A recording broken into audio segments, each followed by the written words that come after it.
ভয়াবহ গরমের মধ্যে একটু বৃষ্টির আশায় বিশেষ নামাজ আদায় করছেন মুসল্লিরা। প্রার্থনা করছেন মহান আল্লাহর দরবারে।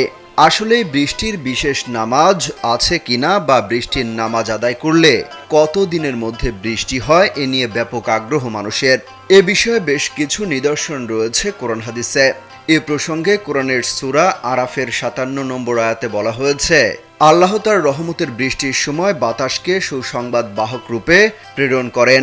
যখন তা ঘন মেঘ বহন করে তখন নির্বীজ ভূখণ্ডের দিকে বৃষ্টি আকারে বর্ষণ করেন।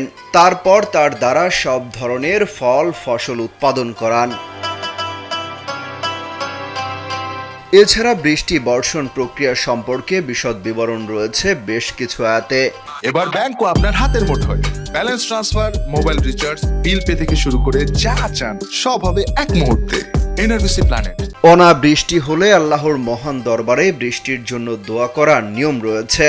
ইসলামে বৃষ্টির জন্য দোয়া করার জন্য যে নামাজ আদায় করার নিয়ম রয়েছে সেই নামাজকে ইস্তিসকা বলা হয়। ইস্তিসকা শব্দের অর্থ বৃষ্টির জন্য দোয়া করা। হাদিস শরীফের বিভিন্ন গ্রন্থে ইস্তিসকার নামাজ ও দোয়ার বিস্তর বিবরণ রয়েছে। মহানবী হযরত মুহাম্মদ সাল্লাল্লাহু আলাইহি ওয়াসাল্লাম মসজিদে নববীর মিম্বারে দাঁড়ানো অবস্থায় বৃষ্টির জন্য দোয়া করেছেন। আবার ঈদগাহে কিংবা খোলা ময়দানে বিশাল সমাবেশে ইস্তিসকার নামাজে ইমামতি করেছেন। বৃষ্টির জন্য 2 হাত তুলে মুনাজাত করতেন তিনি।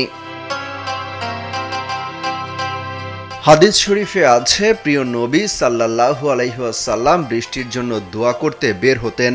তিনি কিবলামুখী হয়ে দোয়া করতেন এবং নিজের চাদরখানা উল্টিয়ে দিতেন। তারপর 2 রাকাত নামাজ আদায় করেন। তিনি উভয় রাকাতে কিরাত পাঠ করতেন সশব্দে।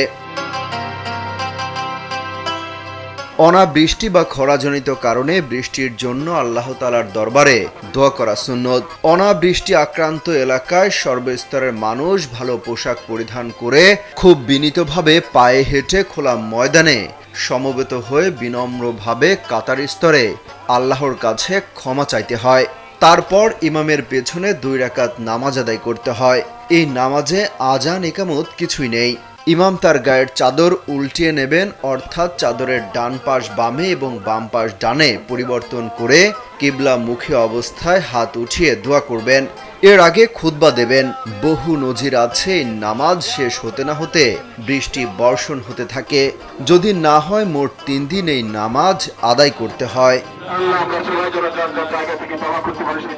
অমিত হাসান রবিন, কালবেলা।